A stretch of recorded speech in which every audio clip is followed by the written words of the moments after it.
असतो मा सद्गमय तमसो मा ज्योतिर्गमय मृत्योर्मामृतंगमय।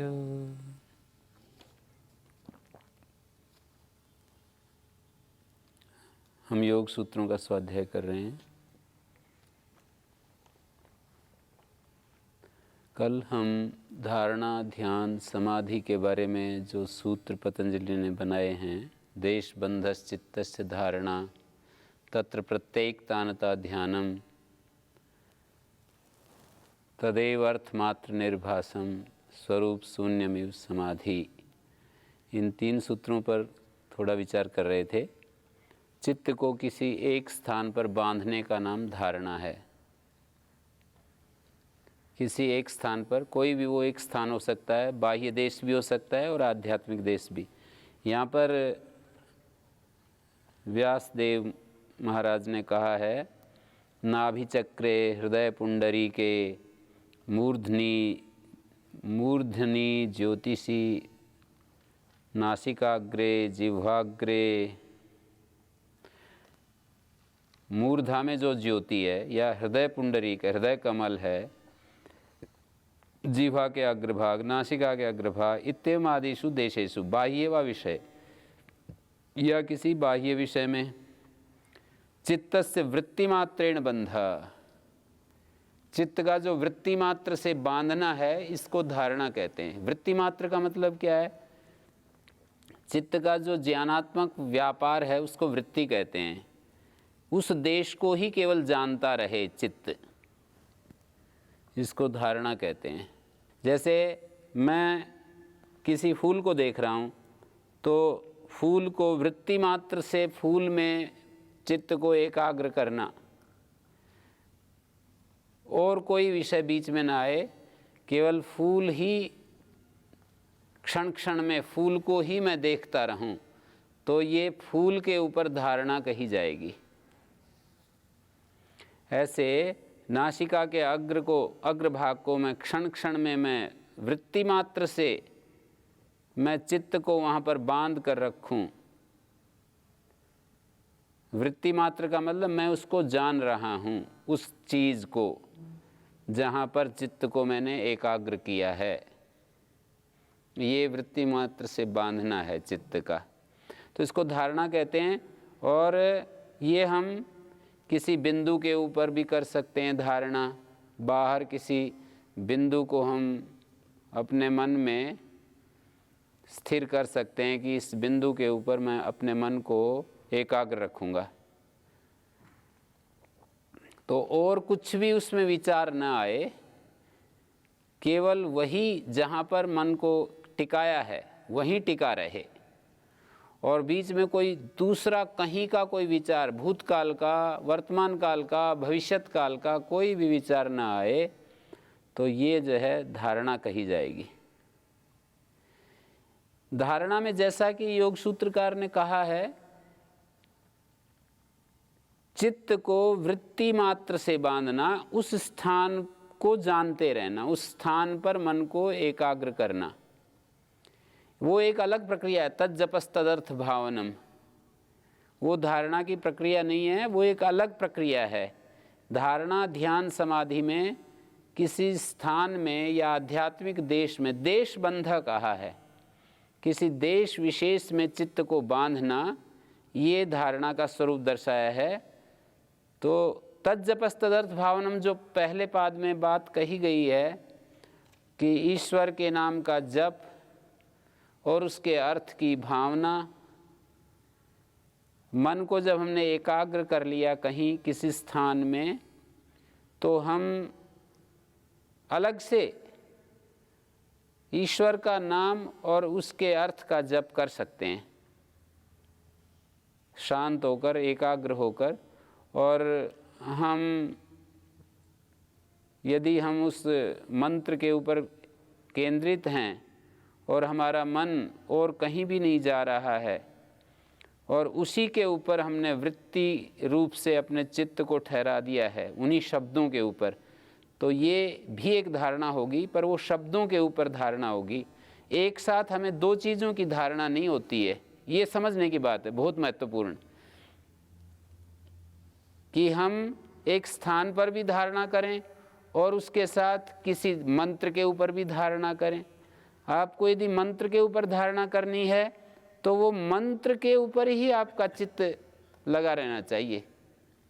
मंत्र के जो शब्द होते हैं, जैसे ओम नमः शिवाय, ओम नमः शिवाय, ओम नमः शिवाय, इसी तरह से हम जो है उन मंत्र के शब्दों के ऊपर, क्योंकि शब्द यहाँ हमारे मस्तिष्क में उच्चारित होते हैं, या हम हृदय में भी ऐसा कह सकते हैं कि वो प्रभु मेरे हृदय में बैठा हुआ है। शब्द तो यहाँ से बोल रहे हैं, पर हमारा मानसिक जो ध्यान है वो हृदय के बीच में जो गर्त है, गड्ढा है, हमारे छाती में जो गड्ढा है, वहाँ पर हम अपने ध्यान को केंद्रित करके और उस मंत्र को, जो हमारा जप्य मंत्र है, जप के लिए जो मंत्र हमने छांट कर रखा है, उस मंत्र पर अपने मन को हम केंद्रित कर सकते हैं। ओम नमः शिवाय, ओम नमः शिवाय। इस तरह से हम मंत्र जप के साथ अपने मन को लगा सकते हैं। तो ये तो धारणा हो गया, क्षण क्षण में हम अपने चित्त को वहीं पर बांधे हुए हैं। और इससे अगली स्टेप क्या होगी? तत्र प्रत्येक तानता ध्यानम। वहाँ प्रत्येक की जो एकतानता है, ज्ञान की जो निरंतरता है, प्रत्यय माने ज्ञान, जो हम किसी चीज़ को जानते हैं वो हमारे चित्त का प्रत्यय कहलाता है। उसकी एकतानता, उसकी निरंतरता जो है वो ध्यान है। तैल की धार के समान जो निरंतरता है वो ध्यान है। तदेव अर्थमात्र निर्भासम। तदेव का मतलब हो गया वही ध्यान।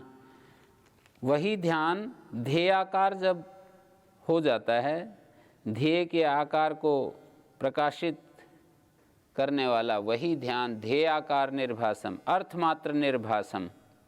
अर्थमात्र जिसमें प्रदीप्त हो रहा है, प्रकाशित हो रहा है, वो प्रत्यात्मकेन स्वरूपेण शून्यमिव। स्वरूप शून्यमिव का मतलब है ज्ञानात्मक स्वरूप से शून्य हुआ। मैं अपने ध्येय विषय को जान रहा हूँ, इस भाव से शून्य। जैसे मैं अमुक स्थान को, मैंने अपने मन को अमुक स्थान पर लगा दिया है और निरंतर मैं उसको जान रहा हूँ। जब तक मैं ये निरंतर तेल की धारा की तरह एक ज्ञान का सातत्य चल रहा है तो वो ध्यान है। जब स्वरूप शून्य हो जाए, प्रत्यात्मक स्वरूप से शून्य हो जाए, केवल ध्येय ही बच जाए, अर्थमात्र निर्भासम का मतलब है केवल ध्येय मात्र ही बच जाए, अर्थ मात्र ही बच जाए। जिस विषय में हम अपने मन को केंद्रित करते हैं उसको अर्थ कहा है यहाँ पर।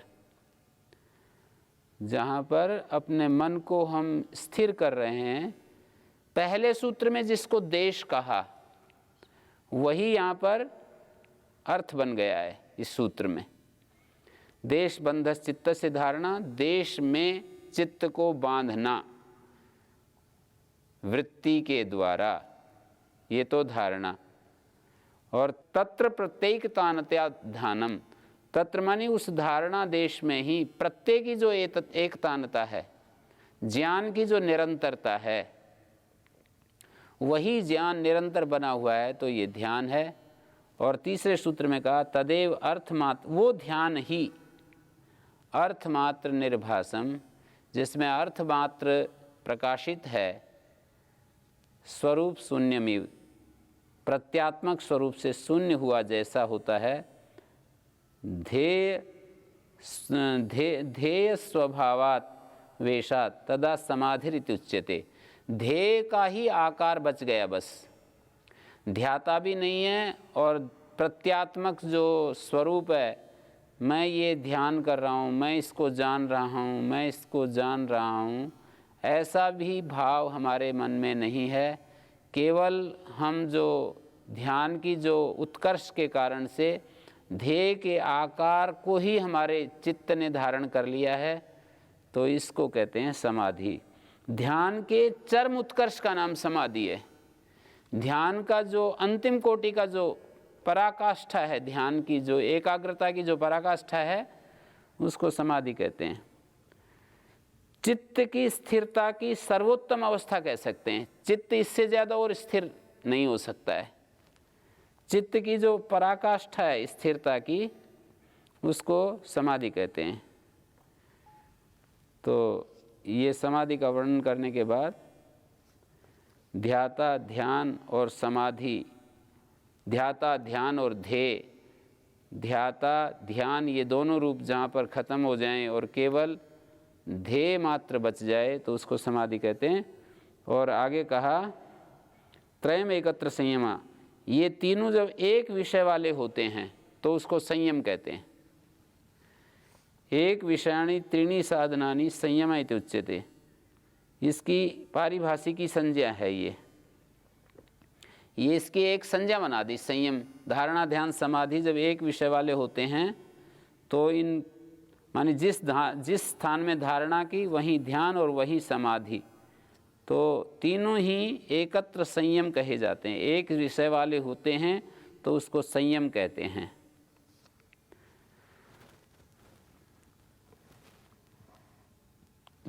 जब हम समाधि कहते हैं तो धारणा और ध्यान की सत्ता अपने आप ही ध्वनित होती है।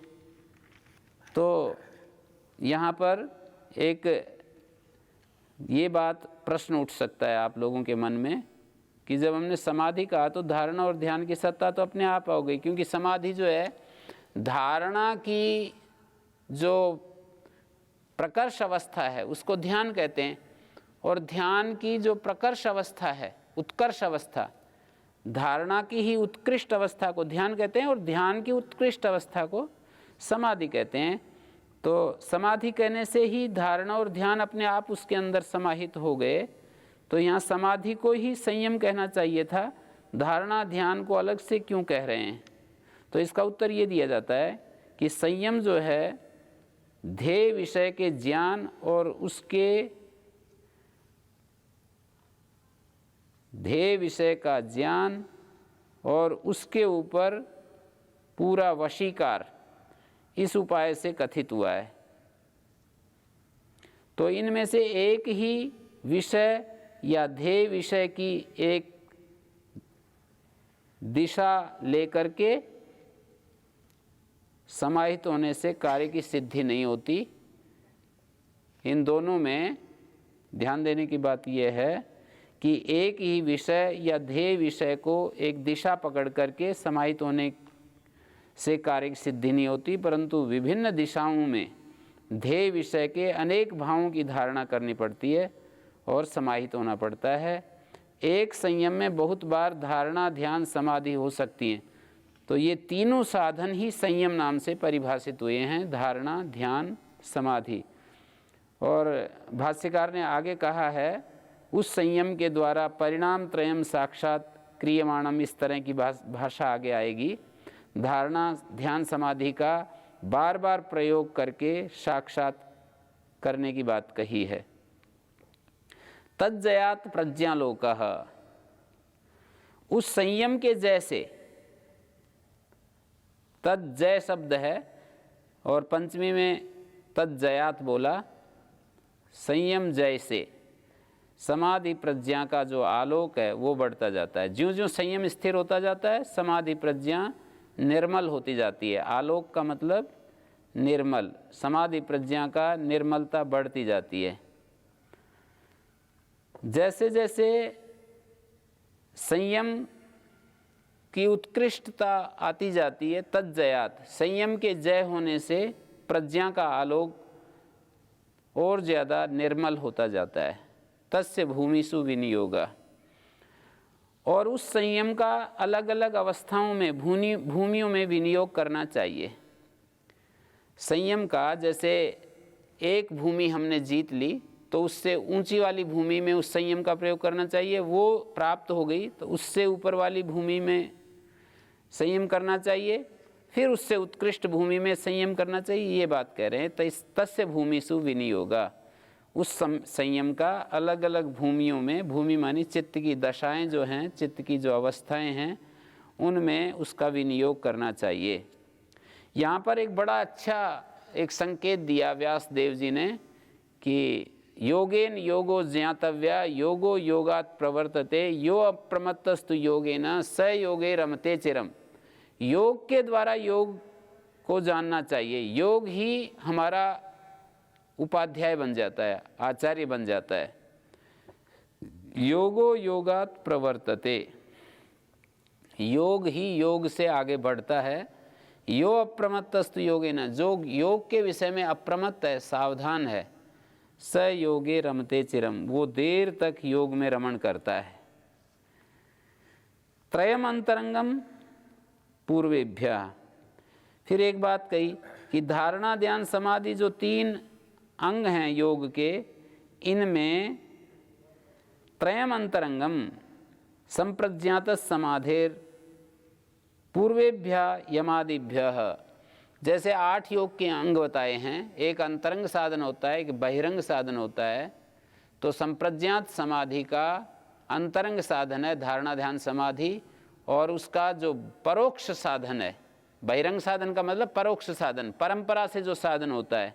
तो इस तरह से समाधि जो है, संप्रज्ञात समाधि, चित्त की जो पूर्ण एकाग्र अवस्था है, संप्रज्ञात समाधि का जो अंतरंग साधन है, निकटतम साधन, अंतरंग साधन का मतलब जो निकटतम साधन, जैसे बोलते हैं ना कि ये आदमी इसका अंतरंग है, मानी इसके साथ रहता है, आसपास रहता है।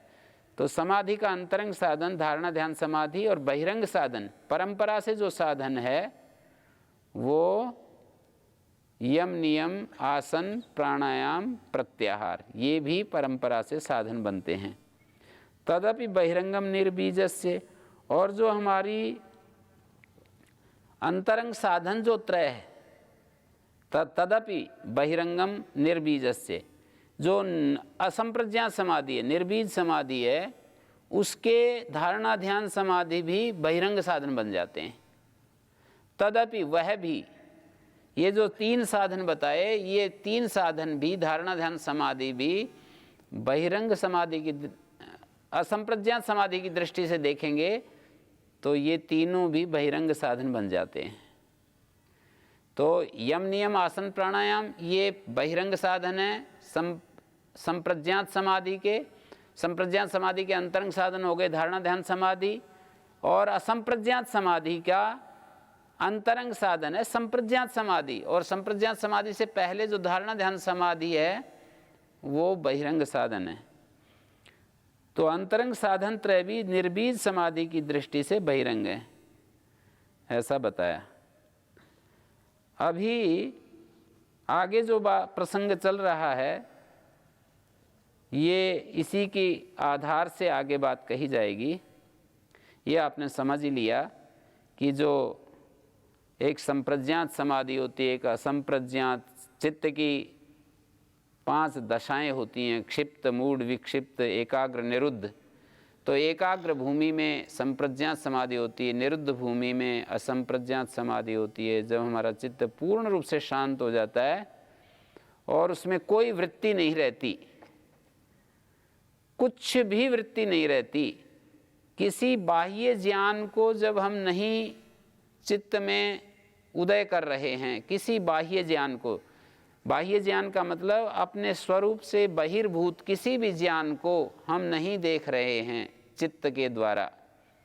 जैसे कोई व्यक्ति, कोई वस्तु, कोई संबंध, कोई वाक्य, ऐसा कोई भी ज्ञान जब बाहर का हमारे चित्त में उदय नहीं हो रहा, कोई वृक्ष, कोई पौधा, कोई फल, कोई स्थान, ये कोई भी चीज़ जब हमारे चित्त में उदय नहीं हो रही तो उस अवस्था को कहा है कि अब बाहर का ज्ञान सब बंद हो गया है। तो बाहर का ज्ञान जब सर्वथा निरुद्ध हो जाता है तो उसको असंप्रज्ञात समाधि कहते हैं। और सारे ज्ञान जब निरुद्ध हो गए, केवल एक ज्ञान बाकी बचा, तो इसको संप्रज्ञात समाधि कहते हैं। अभी तो एक एक क्षण हमारे ज्ञान बदलते रहते हैं। जैसे अब भी आप मेरे वाक्यों को सुन रहे हैं, तो एक वाक्य पर आपकी दृष्टि टिकी हुई है, जो मेरे शब्दों को आप देखते जाते हैं, उनको सुनते जाते हैं, उनका वाक्यार्थ ग्रहण करते जाते हैं। एक वाक्य का अर्थ आप लेते हैं, फिर दूसरा वाक्य मैं बोलता हूँ, उसका अर्थ आपको समझ, तीसरा, चौथा, पांचवा, आप जो है समझने का स्तर जो है आपका इसी तरह से काम करता है कि वक्ता बोलता जाता है, आप उसको ग्रहण करते जाते हैं। तो ये इसको यदि आप वक्ता के शब्दों से अतिरिक्त और कहीं आपका ध्यान नहीं जाता है, तो इसको कहेंगे कि आप एकाग्र अवस्था में हैं। ये आपकी एकाग्र अवस्था है कि आप वक्ता जो बोल रहा है उससे अन्यत्र आपका चित्त नहीं जा रहा है। बीच में कोई दूसरा विषय यदि आ जाता है तो इसी को चंचल अवस्था कहते हैं कि ये व्यक्ति एकाग्रता से नहीं सुन रहा, अर्थात इसका मन बीच बीच में कहीं कहीं घूम रहा है। तो एकाग्रता का नाम संप्रज्ञात समाधि है। जो हमारी एकाग्र अवस्था है इसको संप्रज्ञात समाधि कहते हैं। और असंप्रज्ञात समाधि का मतलब ये होता है कि चित्त का पूर्ण शांत हो जाना, वृत्ति रहित हो जाना। कोई वृत्ति चित्त में काम नहीं कर रही, कोई चित्त वृत्ति उदय नहीं हो रही, तो उसको असंप्रज्ञात समाधि कहते हैं। धारणा आदि असंप्रज्ञात योग के बहिरंग हैं, अंतरंग तो केवल असंप्रज्ञात योग का पर वैराग्य है। मैं 4 शब्द बोल रहा हूँ। एक होता है अपर वैराग्य, दूसरा संप्रज्ञात समाधि, तीसरा है पर वैराग्य और चौथा है असंप्रज्ञात समाधि। संप्रज्ञात समाधि से पहले अपर वैराग्य होना चाहिए। संप्रज्ञात समाधि से पहले हमारे मन पूरा भगवान की भक्ति में लीन होना चाहिए, ऐसा भी कह सकते हैं। 2 ढंग से मैंने एक बात को कहा। संप्रज्ञात समाधि के लिए पूरा का पूरा हमारा चित्त ईश्वर प्रणिधान से लबालब भरा हो जाना चाहिए, ये एक बात कही। दूसरे तरह से यदि कहें तो हमें संसार से वैराग्य हो जाना चाहिए। एक ही चीज को 2 ढंग से मैंने प्रस्तुत किया। यदि हम ईश्वर की तरफ से कहें तो ईश्वर से हमारा चित्त पूरा भर जाना चाहिए, एक बात। दूसरी तरफ से कहें संसार से पूर्ण विरक्त हो जाना चाहिए। संसार के विषय, संसार के सुख, वो कोई भी हमारे चित्त को ना खींच सकें, कोई भी विषय हमारे चित्त को आकृष्ट ना कर सकें, तो ये एक स्थिति है।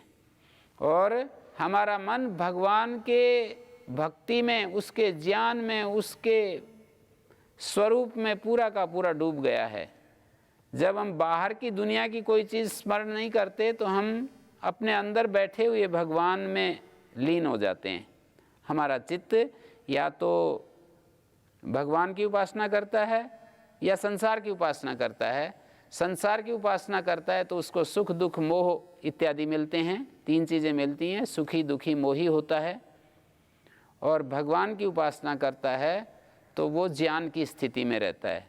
उस समय उसको सुख, दुख, मोह ये सब नहीं मिलते, ज्ञान की स्थिति में रहता है वो। तो एक चीज़ को 2 तरीके से कहा गया है कि हमारा चित्त या तो भगवान में रहता है या संसार में रहता है। संसार से कहें, संसार की दृष्टि से कहेंगे तो ये चित्त का वैराग्य कहा जाएगा, और भगवान की दृष्टि से कहेंगे तो चित्त की भक्ति कही जाएगी। वैराग्य संसार से होता है, भक्ति भगवान की होती है। तो आप संसार से यदि हट गए हैं तो आपके चित्त में फिर भक्ति का उदय हो जाता है। संसार से हटने का मतलब 5 इंद्रियों के जो विषय हैं उनसे हटना। संसार से हटना का मतलब 5 इंद्रियों के विषयों से ऊपर उठना। हमारे को इंद्रिय विषयों की सारी भूख खत्म हो जाए, इंद्रियों के जो विषय हैं उनकी जो भूख है वो अंदर से समाप्त हो जाए, और मन की जो भूख है वो भी समाप्त हो जाए। तो 6 इंद्रियों के जो हमारी 5 तो बाहर इंद्रियां हैं जो एक एक विषय को ग्रहण करती हैं, शब्द, स्पर्श, रूप, रस, गंध, और एक मन इंद्रिय है, आंतरिक इंद्रिय, उसकी भी कुछ भूख है। जैसे इंद्रियों की भूख होती है वैसे उन मन की भी भूख होती है। मन की भूख क्या हो सकती है? मन की भूख जो होती है, बड़ा बनने की इच्छा, सम्मान की इच्छा, लोकेशना और दूसरों पर वो पावर का प्रयोग, दूसरों को अपने अधीन रखने की इच्छा, ये सारी जो है मन की भूख होती है। मन ये चाहता है कि मेरे अधीन कुछ, उनका मैं एक वो बन करके रहूं, उनका डिक्टेटर बन करके रहूं, ये मन की भूख होती है। वो दूसरों को अब अपने अधीन देखना चाहता है।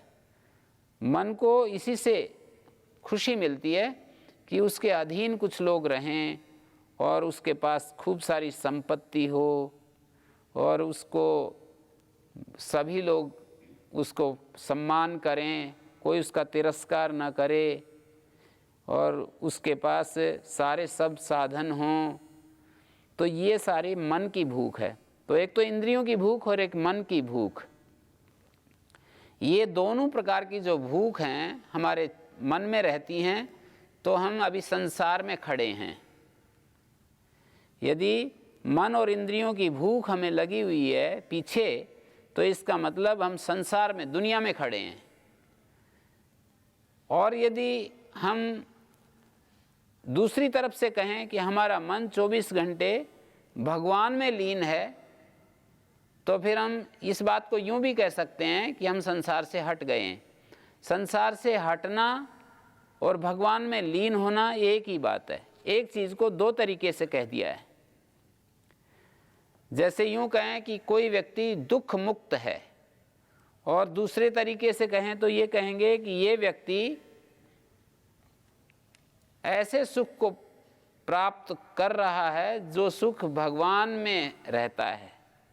भागवत आनंद को, भागवत सुख को ये जीवन में धारण कर रहा है। ये व्यक्ति भागवत सुख में अपने जीवन को ओतप्रोत किए हुए, भागवत सुख से, भगवान के सुख से अपने आप को ओतप्रोत कर रखा है।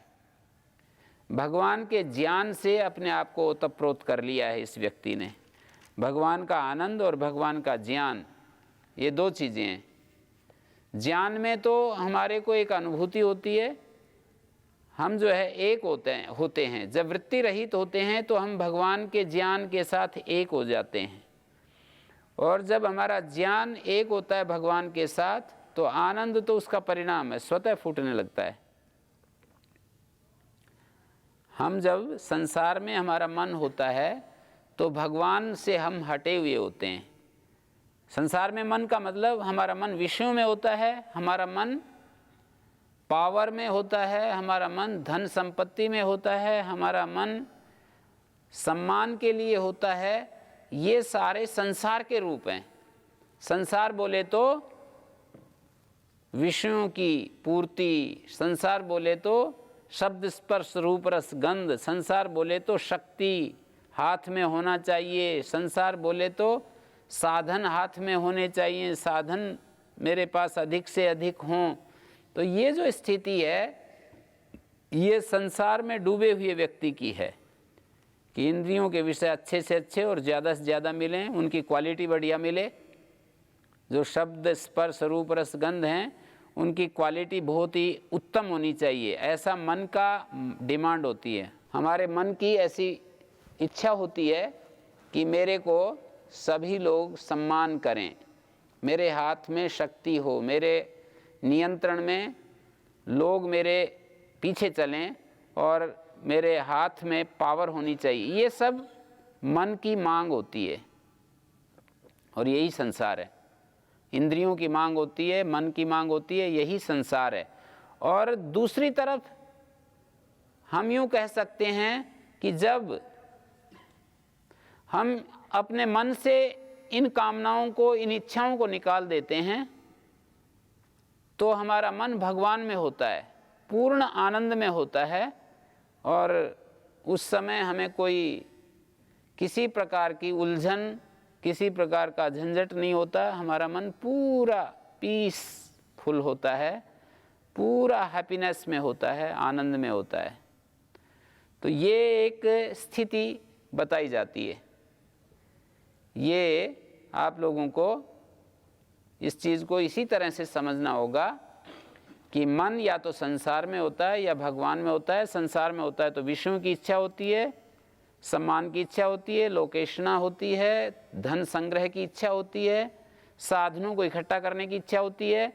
तो ये अपने सुख के लिए ये संस्था के जो साधन होते हैं। आपका मन ऐसा जा सकता है कि ये उपदेश दे रहे हैं साधनों के विरोध में, फिर ये संस्था इतने बड़ी बड़ी संपन्न संस्थाएं होती हैं, वो इतना किस लिए साधन इकट्ठा करती हैं, किस लिए ये फिर इतना करोड़ों करोड़ों रुपए जो है संस्था में इतनी संपन्नता फिर किस लिए है, जब ये बाधा ही है। तो एक व्यक्तिगत जीवन होता है और एक संस्थागत जीवन होता है। संस्था की तो समृद्धि अपेक्षित है, पर वो संस्था के पास जो धन संपत्ति है वो किसी एक व्यक्ति की नहीं होती, वो पूरी ट्रस्ट की होती है, वो सबके समुदाय के लिए होती है, सबके काम में आती है, वो किसी एक व्यक्ति के लिए नहीं होती है।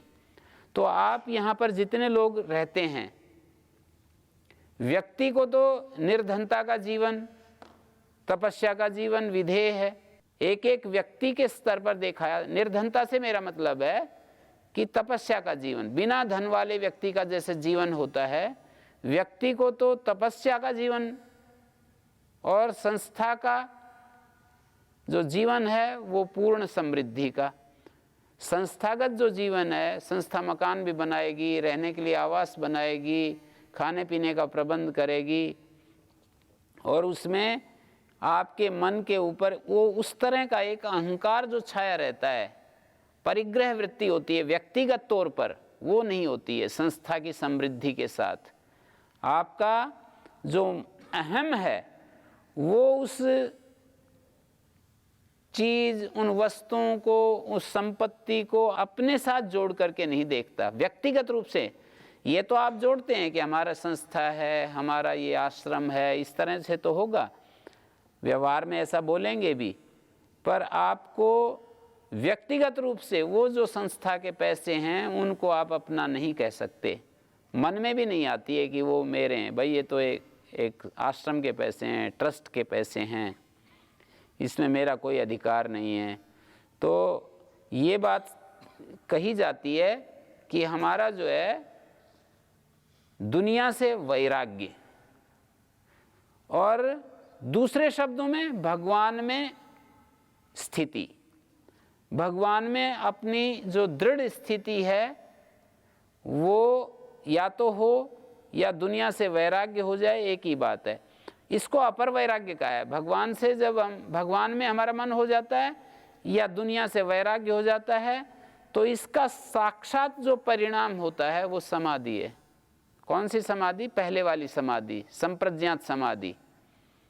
और संप्रज्ञात समाधि के बाद जो अगला जो परिणाम होता है वो है परवैराग्य। परवैराग्य का मतलब हम जो हमेशा हमारा जो चेतन आत्मा है वो बुद्धि के साथ एक हुआ अस्मिता में रहता है। अस्मिता के द्वारा ही वो ज्ञान प्राप्त करता है, अस्मिता के द्वारा वो वैराग्य करता है कि मुझे संसार के विषय नहीं चाहिए, मुझे दुनिया के सुख नहीं चाहिए, मुझे भगवान चाहिए, मुझे वैराग्य चाहिए, मुझे पवित्रता चाहिए, निर्मलता चाहिए। ये जिसको चाहिए वो कौन है? कौन बोल रहा है ये बात? तो ये जो बोलने वाला है कि मुझे वैराग्य चाहिए, मुझे पवित्रता चाहिए, ये चेतन जो शुद्ध आत्मा है वो हमारी उत्कृष्ट बुद्धि के साथ एक हुआ हमारा आत्मा और हमारी जो ज्ञान को प्राप्त जो बुद्धि है, मानी भोगों में जो दुख देख चुकी है जो बुद्धि, भोगों में जिस बुद्धि ने दुख देख लिया, ऐसी बुद्धि के साथ एक हुआ आत्मा ये सब इच्छा करता है।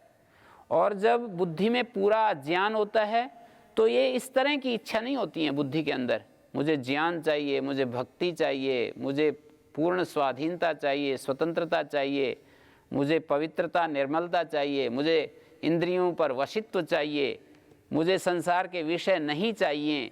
ये ऐसी इच्छा उस व्यक्ति के अंदर पैदा नहीं होती जिसने भोगों में अभी दोष नहीं देखे। तो इसलिए भोगों में जब तक दोष नहीं देखते या दुख नहीं देखते, दोष कहो या दुख कहो एक बात है, दोष दर्शन दुख दर्शन एक ही बात है। तो जब तक हम भोगों में दोष या दुख नहीं देखते तो हमारी जो इच्छाएं होती हैं, अर्थात हमारी बुद्धि के अंदर जो विचार आता है, बुद्धि के अंदर जो हमारा ज्ञान हमारे को जो प्रेरणा देता है, मोटिवेट करता है, तो उस समय हमारा ज्ञान हमें ये सलाह देता है कि मुझे अच्छे से अच्छे शब्द, स्पर्श, रूप, रस, गंध, उत्तम कोटि की ये चीज़ चाहिए।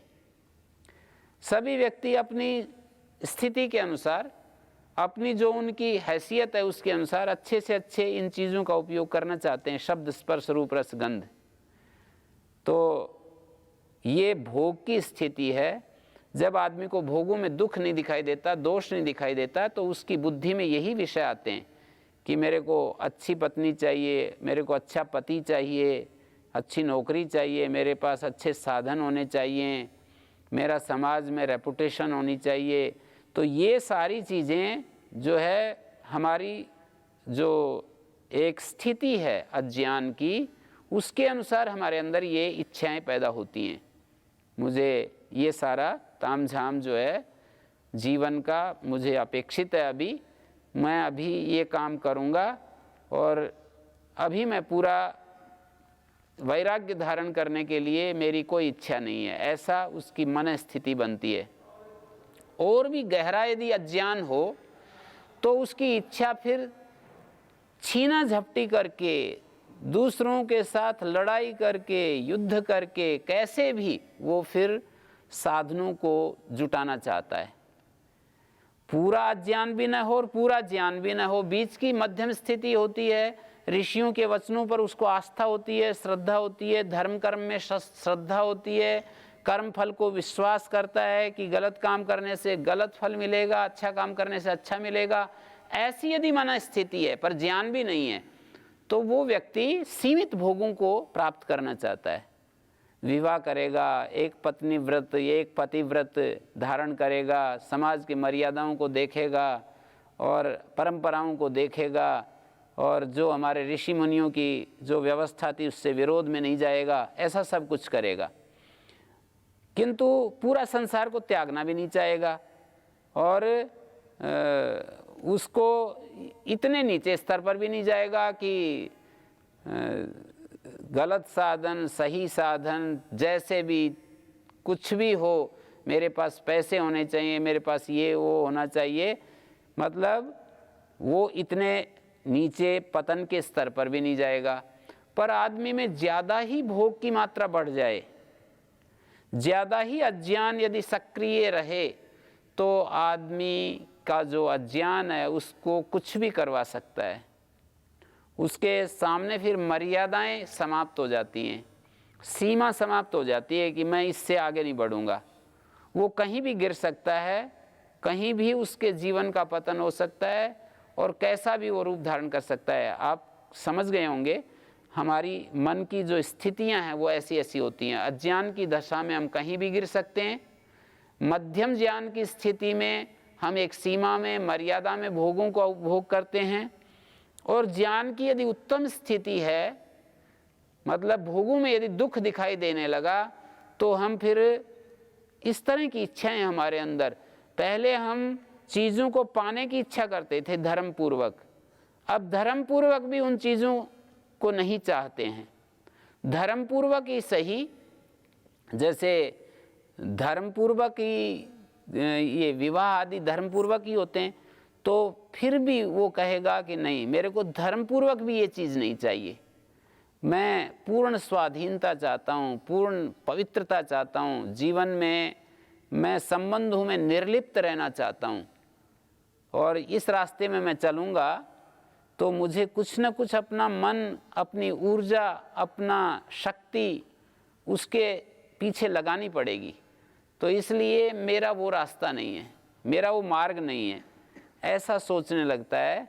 और मैं देश के लिए जीऊँगा, मैं गुरुओं के लिए जीऊँगा, गुरु जिस रास्ते पर मुझे चलाएगा मैं उस रास्ते पर चलूँगा, ऐसी वो विचारधारा अपने मन में लाता है।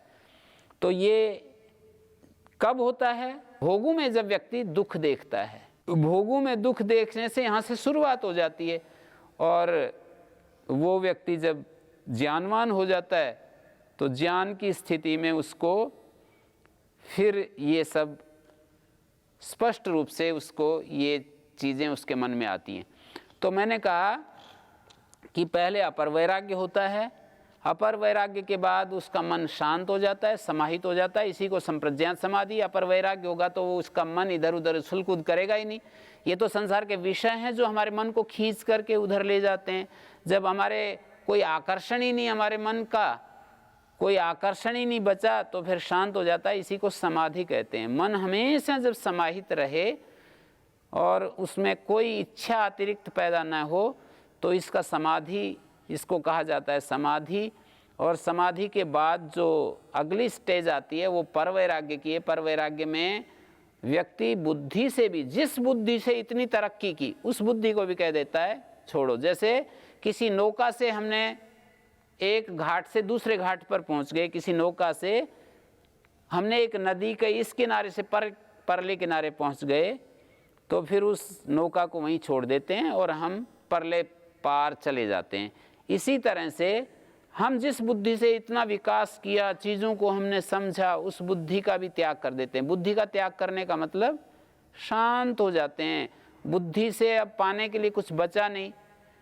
बुद्धि तो इसलिए थी ना कि मैं समझूं दुख क्या है, सुख क्या है, दुख के कारण क्या हैं, सुख का क्या स्वरूप है, किस तरह से ये सुख की स्थिति मुझे मिलेगी, और मैं कैसे, मैं ये चीज़ों को वो समझता रहता है कि ये क्या है, ये क्या है, ये क्या है। जैसे छोटे बच्चे जिज्ञासा करते रहते हैं, ये क्या है, ये क्या है। इसी तरह से हमारी बुद्धि के द्वारा निरंतर जिज्ञासाएं होती रहती हैं, जानने की इच्छा होती रहती हैं। आप लोग भी शास्त्र पढ़ते हैं तो कुछ जानने के लिए तो पढ़ते हैं कि योग शास्त्र में क्या कहा है, जीवन का वास्तविक स्वरूप क्या है, भ्रांत स्वरूप क्या है, जीवन का अच्छा उत्कृष्ट रूप क्या है, निकृष्ट रूप क्या है, हम किस लिए, किस पर्पज से इस धरती पर हैं, हमारे गलत पर्पज क्या हो सकते हैं, हमारे गलत उद्देश्य क्या हो सकते हैं, सही उद्देश्य क्या हो सकते हैं, हमारे जीवन में कौन सी चीज़ हैं जो सदा करनी चाहिए, कौन सी चीज़ें सदा बचना चाहिए। ये सब जानने के लिए ही आप शास्त्र पढ़ते हैं। आप ये सब जानने के लिए सत्संग करते हैं। तो जब हम जो है ये सब जान लेते हैं और हमारा मन पूरा सभी चीज़ों को यथार्थ रूप से देखता है, तो फिर व्यक्ति जो है उससे ऊपर उठ जाता है और उस बुद्धि को बस यूँ कहता है कि जो पाना था वो पा लिया, जो जानना था वो जान लिया, जो कुछ करना था मुझे जीवन में वो मैंने कर लिया, अब मुझे कोई इच्छा शेष नहीं है। और सहज रूप से वो ये समझो कि जब तक वो जीता है उसको जो कर्म प्राप्त होते हैं उनको सहज रूप से करता रहता है। एक एक व्यक्ति के, महापुरुष के जीवन को हम जब देखते हैं तो हम देखते ही रहते हैं कि कैसे कैसे उसने अपना जीवन जिया है। तो ये